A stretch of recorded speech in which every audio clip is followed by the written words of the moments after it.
밤사이 미국과 유럽의 GDP가 차례대로 발표됐습니다. 우려했던 것처럼 성장률의 저주가 나타났다라는 평가들이 나오고 있는데요. 자, 이에 따라 미국과 유럽 증시 모두 부진한 모습을 나타냈고요. 상황이 이렇다 보니까 우리 증시에 대한 우려도 커지고 있습니다. 국채금리 급등에 따른 이 1년 전 악몽이 재현되는 건 아닌지 한국경제신문 한상춘 논설위원과 얘기 나눠보겠습니다. 안녕하십니까? 네, 안녕하십니까? 자, 지금 미국과 유럽의 GDP가 차례대로 발표됐는데요. 유럽 쪽이 먼저 발표됐었죠. 유럽 쪽 상황부터 먼저 볼까요? 네, 오랜만에 유럽 얘기를 말씀드리는데요. 예. 그만큼 유럽 경기가 상당히 안 좋았기 때문에 그렇습니다.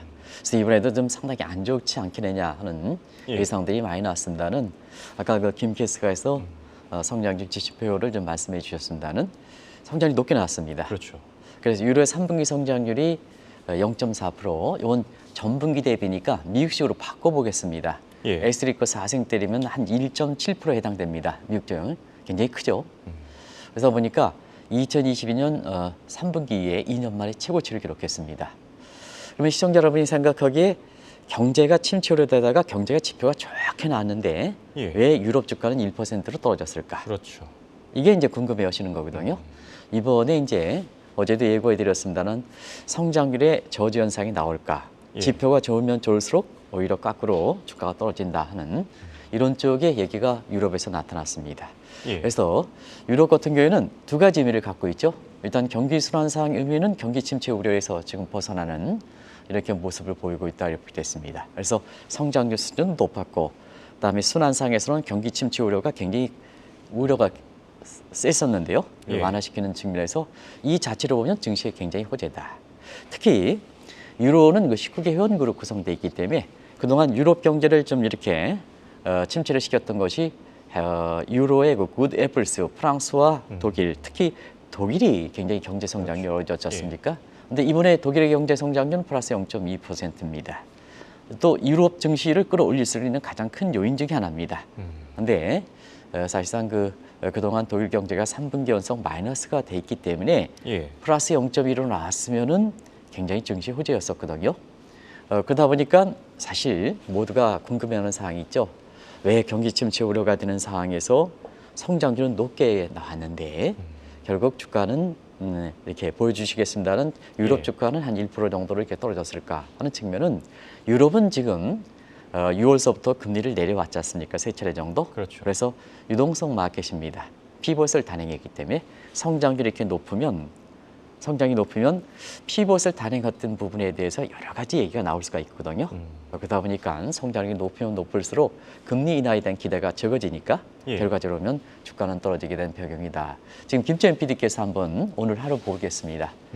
모두가 학습고대하는 성장률이 높게 나왔습니다는 예. 사실 주가는 이렇게 다 다 빠졌네요. 1% 이상 예, 빠졌죠. 맞습니다. 이게 바로 성장률의 저주 현상이다 하는 걸 말씀드리겠습니다. 네. 이런 걸 가지고 한번 미국도 한번 보겠습니다. 예. 자, 미국의 상황도 별반 다르진 않는데요. GDP가 발표됐는데 이게 예상치보다는 낮았고요. 그런데 또 절대적인 숫자 자체는 조금 높았거든요. 이렇다 보니까 이게 참 애매모호하다 이런 평가들도 나오는 것 같은데 위원님은 어떻게 보십니까? 네, 애매모호하다. 진짜 대선을 향해서는 예. 이렇게 여기에 이런 표현을 쓰지는 어렵겠습니다는 3분기 성장률의 경우에 따라서는 해리스라든가 트럼프 입장에서는 예. 박빙 구도에서 굉장히 큰 영향을 미칠 수가 있는 거거든요. 그렇죠. 근데 성장률이 전체적으로 애매모호하게 나왔기 때문에 대선에는 크게 영향을 이렇게 양 후보에게 미치지 못하는 정도는 나왔습니다. 예. 아주 이게 뭐 우리가 방송 전에 신의 뭐 어쩌고 이렇게 얘기 예. 나왔습니다는 그런 표현을 쓰게 됐습니다.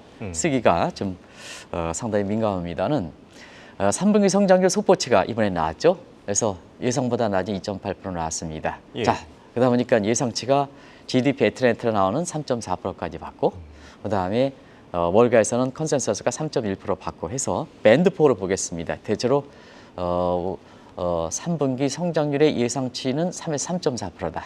예. 근데 이게 2.8% 나왔거든요. 근데 많은 데 있어서는 그로스 시학이다 이런 표현을 쓰는 것 같습니다.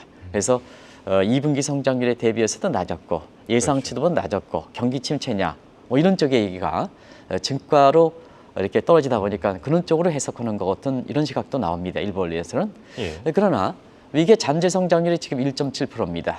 그러면 오크네 법칙상 보면 2.8%는 그렇게 나쁜 성장률이냐? GDP 갭상으로 보면 1.1% 인플레 갭이 발생하니까 이게 그로스 서프라이, 그로스 샥이라고 볼 수는 없거든요. 그래서 애매모호하다는 얘기입니다. 예. 그래서 전분기 대비해서 낮았고 예상치는 낮았지만 그로스 샥이 아니라 잠재성은 높기 때문에 통화정책 측면에서 보셔야 되거든요. 그런 각도에서 자 애매모호한 성장률에 대해서 시장은 어떻게 반응했을까? 그대로 반응했습니다. 예. 그래서 국채금리는 지금 아까 김천 PD께서 잘 보여주셨습니다는 오늘 미국의 주가는 국채금리 하루 움직임에 따라서 달랐습니다. 그래서 국채금리가 올라갈 땐 떨어지고 지금 국채금리가 다 올라갔지 않습니까? 예. 그래서 30년물은 지금 이례적인 현상이고요. 다른 요인이 있습니다. 수급 요인이 있기 때문에 예. 전부 이렇게 올라갔습니다. 특히 단기물이 많이 올라간 것을 시청자분이 11월 달에 FOMC 회의가 관련해서 자 성장률이 떨어졌으면 많은 사람이 금리가 떨어지지 않겠느냐 이렇게 이제 봅니다는 그렇지는 않다. 오늘 국채금리가 10년물 같은 경우는 4.3%까지 올라갔다. 그렇죠. 이렇게 보시면 되겠습니다. 그러면 시장은 혼선이죠. 예. 시장은 달러 가치는 지금 다른 요인 때문에 오늘 인덱스는 떨어졌습니다. 금값은 올랐습니다. 그래서 지금 자체에서 이것을 어떤 쪽으로 해석할 것이냐 하는 쪽이 향후의 증시와 관련해서 굉장히 주목한다. 일단은 미국도 성장률이 2.8% 나왔습니다는 국채금리가 4.3% 10년물이 올라가면서 주가가 떨어지는 배경이다. 오늘 미국의 국채금리 10년물의 일중 그래프를 아까 보여주시던데요. 아까 우리 석혜스가 예. 그때 보여주시는 그 금리에 그 수준에 따라서 미국의 주가도 고스란히 움직였습니다. 그래서 지금 일주일입니다는 예, 이건 하루 일주일이죠. 그래프, 예. 하루 그래프가 이제 이렇게 준비가 되겠습니다. 일주일은 좀 어려울 수도 있을 일주일은 것 같습니다. 어렵습니다. 하루 그래프 가지고 그러는데요. 하루 아니거든요. 예, 하루 하루 그래프는 안 그래프가 좀 나오겠습니다. 어려워가지고, 예. 그래서 오늘은 시청자 여러분 생각하기에 미국의 하루 10년물 금리가 올라갈 땐 주가 떨어지고 예. 그다음에 국채금리가 떨어질 때는 주가가 올라갔다. 근데 막판에 미국의 국채금리가 4.3%까지 올라가면서 막판에 3대 지수의 하락폭이 컸습니다. 예.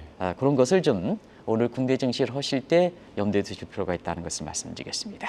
맞습니다. 뭐 장 중반까지는 사실 국채금리가 빠지면서 이 네. 3대 지수도 나쁘진 않았거든요. 그런데 네, 그렇습니다. 장 막판에 또 이게 튀면서 이 지수가 일제히 빠졌는데 자, 이에 따라서 달러 인덱스에 대한 관심도 높아지고 있습니다. 오늘은 뭐 달러가 조금 떨어지긴 했지만 이 달러 약세로 표현하면 안 된다. 이건 어떤 내용이죠? 네, 오늘 달러 인덱스는 이렇게 아마 김재현 PD께서 좀 요 일주일 수치를 보면 올랐습니다. 오늘 전일 대비해서는 조금 떨어졌을 겁니다. 예. 전일 대비해서는 하루 전일 대비해서 보여주시는데요. 조금 올랐을 겁니다. 근데 요거를 좀 해석을 잘해야 된다 하는 것을 말씀드리겠습니다. 예. 왜 그러냐면 오늘은 유럽이 굉장히 강세였습니다. 유로가. 그러면 아시겠습니다는 일주일이 계속해서 보여주는데 전일 대비해서 하루만 좀 보여주시면 예, 좋지 아마 않겠냐. 뭐 가능하면은, 하는데요. 예, 띄워줄 나오는 것 대로 같습니다. 제가 다시 해설해 예. 드리겠습니다. 자, 그러면 오늘 달러 인덱스는 떨어졌지만 달러 가치를 약세를 보기는 어렵다 하는 것을 왜 말씀드리냐면 이 달러 인덱스의 함정 때문에 그렇습니다. 자, 달러 인덱스 1973년에 이렇게 만들어졌다는 것은 다 아실 겁니다. 그런데 유로 비중이 58% 정도 되고 나머지 영국 파운드까지 포함하면 유로 비중이 77% 달합니다. 자, 그러면 시청자 여러분 이해하시겠죠? 오늘 유럽 경제가 이례적으로 좋았습니다. 성장률이. 그다음에 유로 가치가 높게 나오죠. 그러면 인덱스상의 58%를 차지하는 유로가 강세니까 달러 인덱스는 미국의 요인과 관계없이 소폭 하락에 된 배경이다 하는 것을 말씀을 드리겠습니다. 요거는 달러 인덱스가 떨어지더라도 이걸 달러 가치가 약세다. 아까 국제금값 얘기할 때 달러 약세다 이렇게 표현하는데요. 그렇지는 않다 하는 것을 말씀을 드리겠습니다. 그래서 이건 유럽 경기 호조에 따른 유로 가치 상승 58% 달러 인덱스 비중 높으니까 인덱스는 자연스럽게 반세적 측면에서 하락이다. 예. 그래서 지금 유로가 한 유로짜리를 보여주시죠. 이제 예, 올라갔죠. 많이 하루짜리 올라가서. 맞습니다. 요거는 베이스 통화가 유로입니다. 그래서 환율이 올라갔다는 것은 유로가 강세입니다. 예. 그래서 어떤 사람들이 외환시장에서 뭐 달러, 엔, 달러, 원 이렇게 하다 보니까 혼란스러운 겁니다. 이제 준비됐네요. 나왔어요? 인덱스는 지금 떨어졌죠? 예, 달러 그래서 인덱스 이게 하루치, 굉장히 예. 중요한 얘기 때문에 시청자 여러분께 같이 김채연 PD랑 같이 조율했던 겁니다. 예. 이게 굉장히 중요합니다.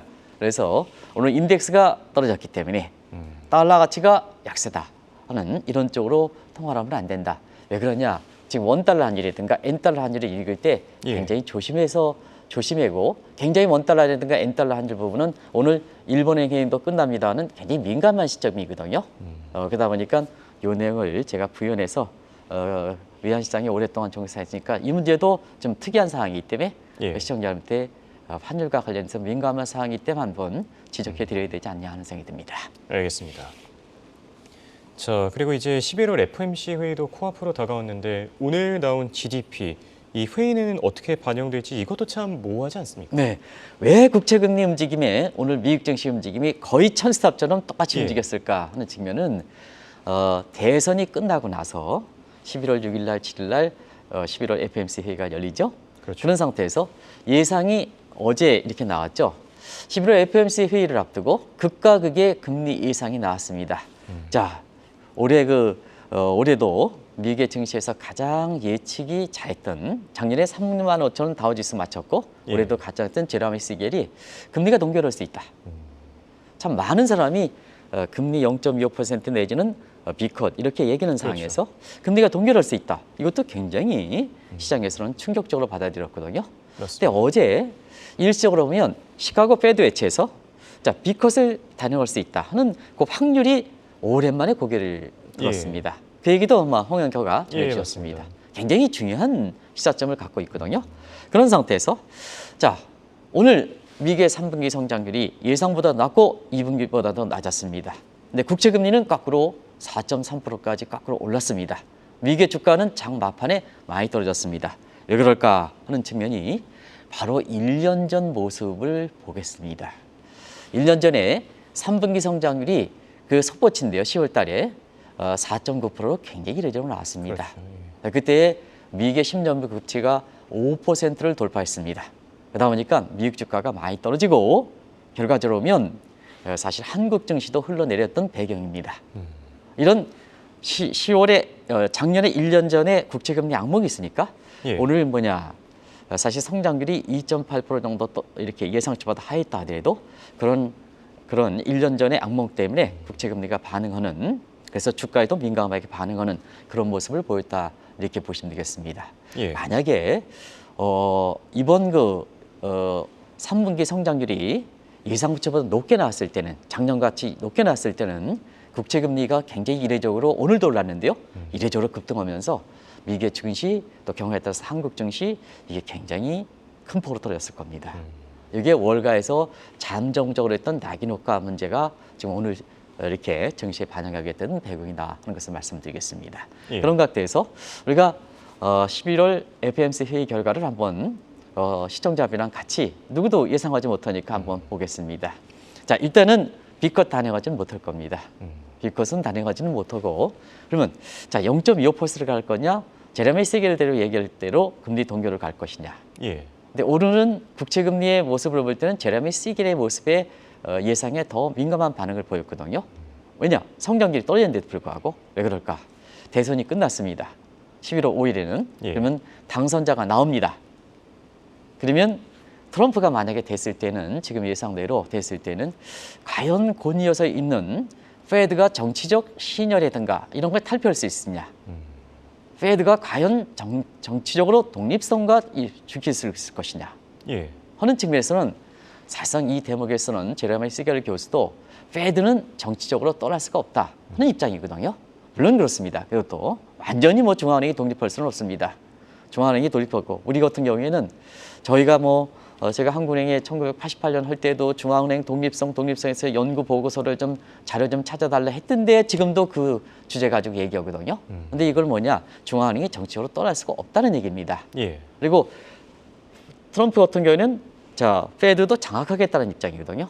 그런 과정에서 사실 트럼프가 금리를 내리지 말아라 하는 입장인데 인수위가 돼서 1월 20일에 취임하기 전까지 과연 금리 인하를 단행하겠느냐 이 문제거든요. 그렇죠. 이런 각도에서 보면 미국의 국채금리가 오늘 수급이라든가 응찰이라든가 수급에서 크게 문제가 없었는데도 불구하고 예. 국채금리가 올라갔던 요인 그러니까 장마판에 주가가 떨어졌던 요인은 바로 11월 6일, 7일 날 FOMC 회의 결과도 미리 반영하는 것이 아닌가 하는 생각이 듭니다. 예.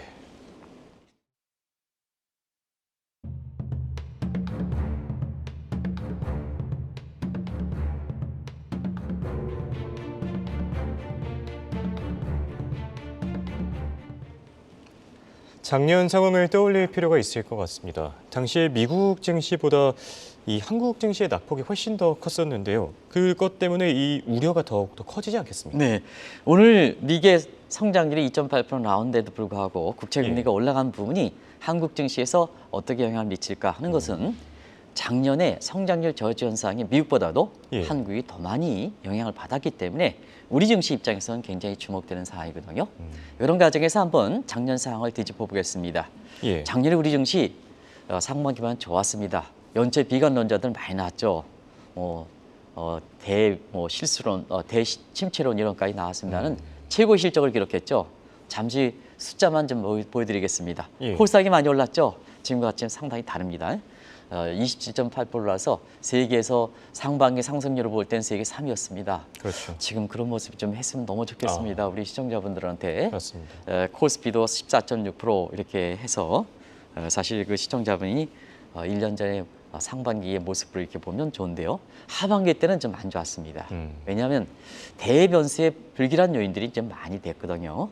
그런 과정에서 보면 작년 하반기에는 이제 대변수들이 상당히 어려운 상황이 되면서 작년 상반기에 상승했던 모은을 반납하는 이런 모습이 보였다 이렇게 됐습니다. 그래서 코스피 같은 경우는 15% 거의 그 반납했죠. 그렇죠. 코스닥도 25%에서 상승분이 조금 남아있는 이런 상태인데요.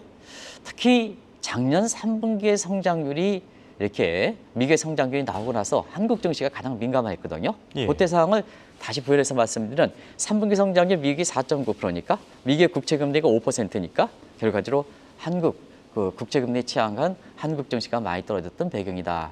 그래서 그때 당시에 성장률이 높게 나왔는데도 불구하고 주가가 흘러내렸다 해서 이 성장률의 저지 현상, 그로스 커스라는 이러한 용어가 나오게 된 배경이다. 그래서 오늘 유럽에서도 성장률이 좋게 나오는데 국채금리 올라가서 주가는 떨어졌고, 그다음에 미국도 성장률이 괜찮게 나왔는데 국채금리 올라가 주가는 흘러내려. 그래서 한국은 1년 전에 미국의 이렇게 성장률이 높게 나오고 국채금리가 5.5% 돌파하면서 주가가 가만히 떨어졌기 때문에 이 대목이 어떻게 한국 증시에 영향을 미칠까 이것을 반드시 그렇게 간다는 얘기는 아닙니다는 그렇죠. 그걸 주목해서 보실 필요가 있다는 것을 말씀드리겠습니다. 네, 맞습니다. 뭐 변수가 여러 가지 있는 만큼 뭐 지켜보긴 해야 되겠지만 만약에 이 성장률의 악몽이 재현될 경우에 우리 증시 입장에서는 참 많이 불안하지 않겠습니까? 불안하죠. 왜냐하면 국채금리에 취약한 미국의 국채금리에 취약한 구조를 갖고 있습니다.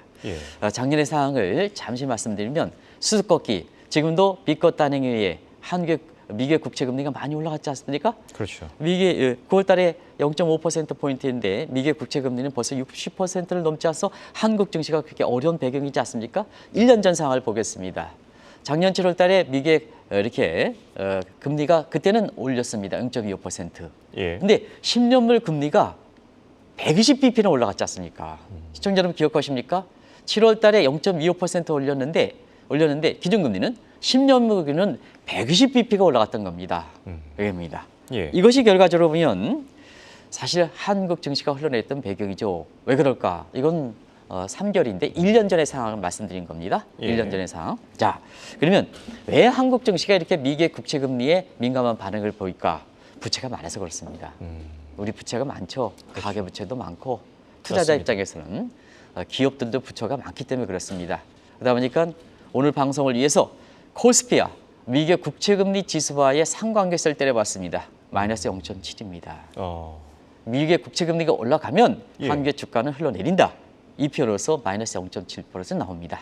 자, 그러면 지금 상황을 한번 보겠습니다.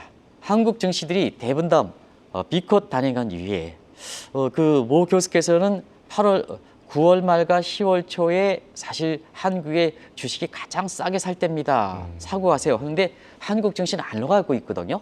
왜냐하면 미국의 비컷을 단행했으면 당연히 한국 증시가 올라갈 걸 생각합니다. 그런데 이 B컷은 정책금리거든요. 보이지 않는 금리거든요.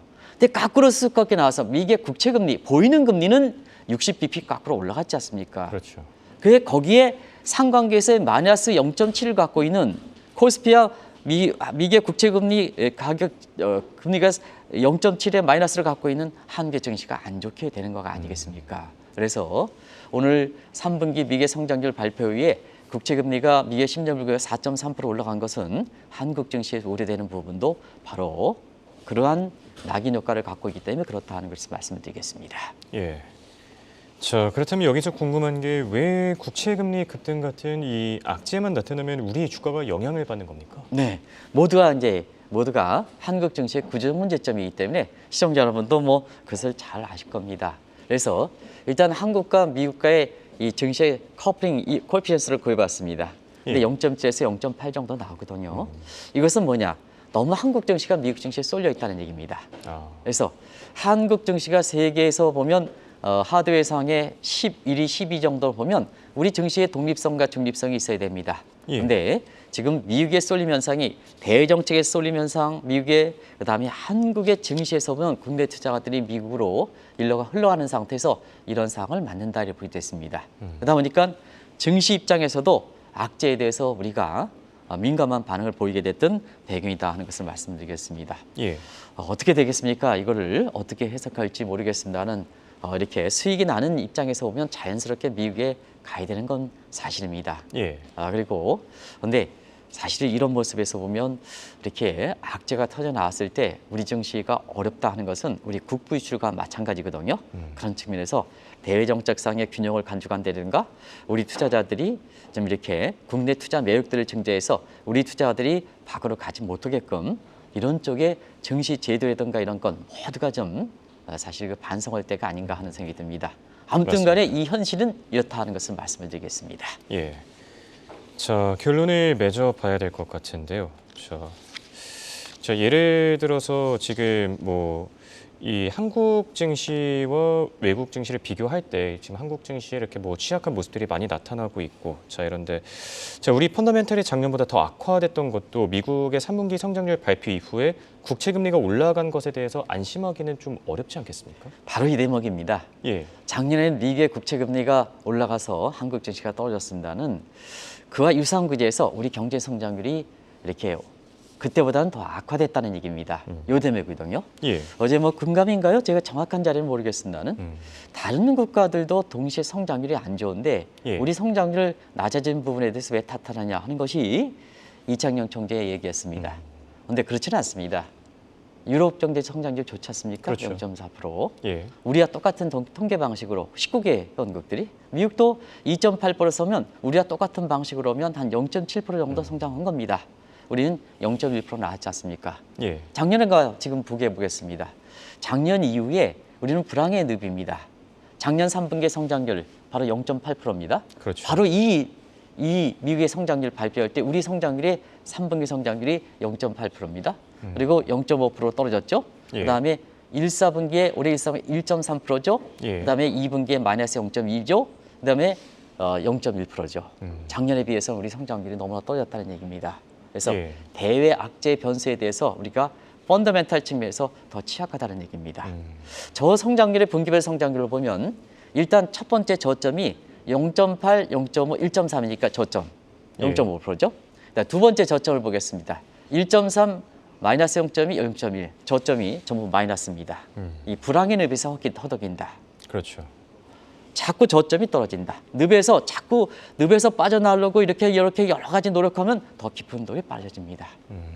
그래서 우리 성장률이 다른 데 떨어지는데 똑같다. 이건 아니다 하는 것을 예. 말씀을 드리겠습니다. 결과적으로 보면 작년에 비해서는 미국의 3분기 성장률이 이렇게 예상치보다는 낮았긴 않습니다는 역시 성장률 저지 현상 때문에 미국의 국채 금리가 올라가서 미국 주가가 떨어졌다. 또 같은 시점에 유럽도 그 학습에 대한 경제 성장이 좋았는데 예. 국채 금리가 올라가서 주가는 떨어졌다. 그런데 한국도 어떤 모습이 되겠느냐? 어떤 모습이냐? 자, 미국이라든가 대외 변수의 취약한 구조는 개선되지 못하고 있다. 이런 상태에서 작년에 3분기에 비해서 우리 펀더멘탈은 더 악화됐다. 저런 요인은 따지지 않겠습니다. 예. 그렇습니다. 그런 것으로 이렇게 돼서 이 성장률 저지 현상의 부분에 대해서 오늘 시청자분과 많은 생각을 결론을 안 드리겠습니다. 너무 민감한 사항들이기 때문에 예. 시청자분이 한번 우리 경제의 모습이다 하는 것을 말씀드리겠습니다. 알겠습니다. 지금까지 도움 말씀의 한국경제신문의 한상춘 논설위원이었습니다. 대단히 고맙습니다. 네, 고맙습니다.